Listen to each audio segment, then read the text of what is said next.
Cody. We are sophomores at Scott, taking the Rosetta Stone course, and our target language is Swedish.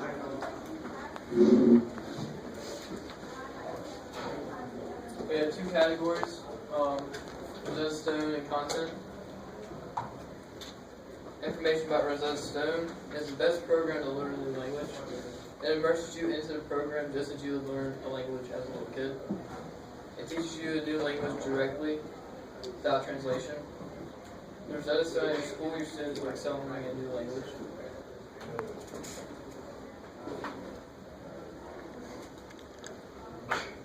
Here are just a few languages you can take in the Rosetta Stone program. Our course content, as you can see, most of our projects are hands-on. Almost all of our projects we have to build things for.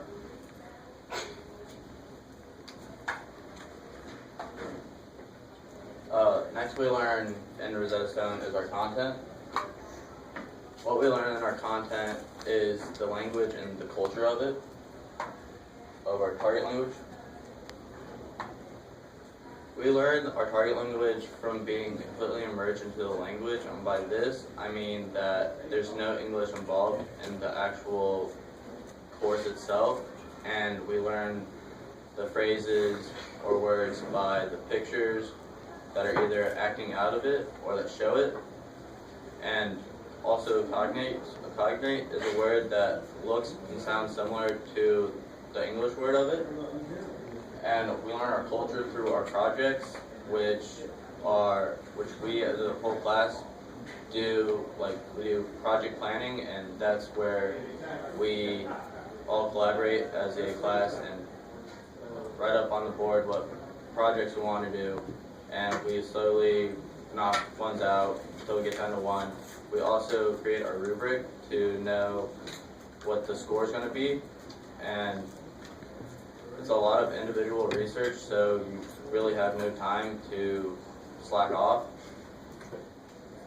And we collaborate as a group to pick what subject from the project that we want to do.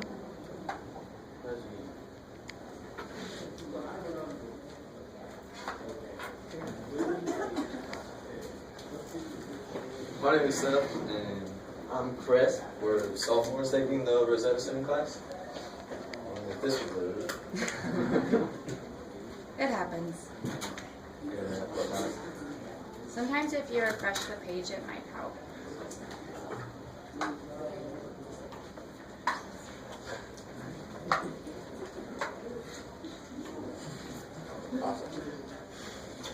Processing. It's processing. It's okay.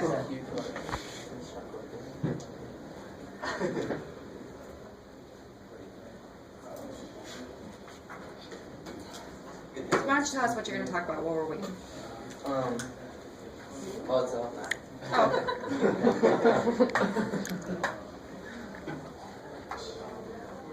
Alright, so our process, I'd say that we have like a 3-step process. The first step is to produce 3 or 4 ideas.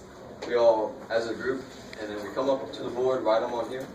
And then after everyone has come up with a few, we, as a whole class, collaborate which ones we like, which ones we don't. We cross off the ones that we don't like, erase them, circle the ones we do.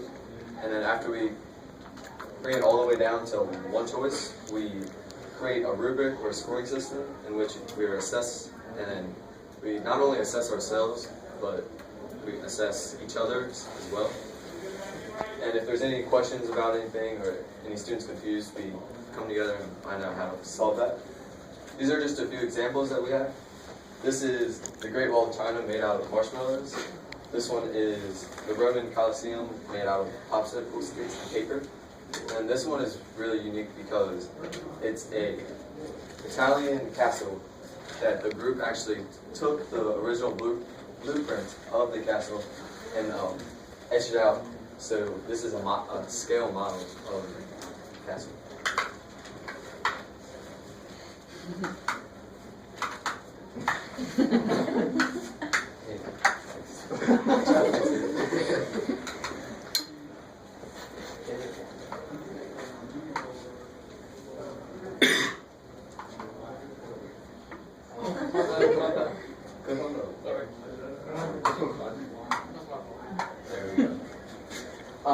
skills we learn in our resilience class are cooperation, problem solving, and we get the idea of how another culture in the world lives.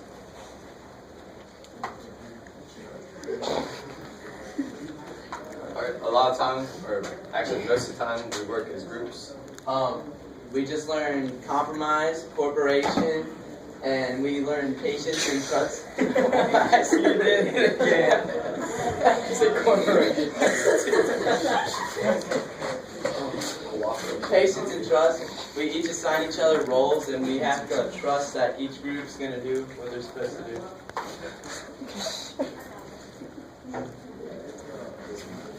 So how we do it, when we're split up to our groups, we establish roles so we know who is doing what and when what they're doing has to be done by.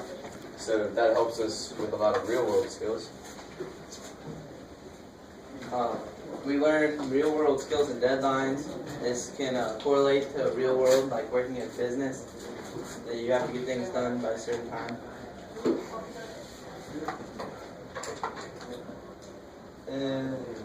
What's Finn? Swedish word for finish. Oh.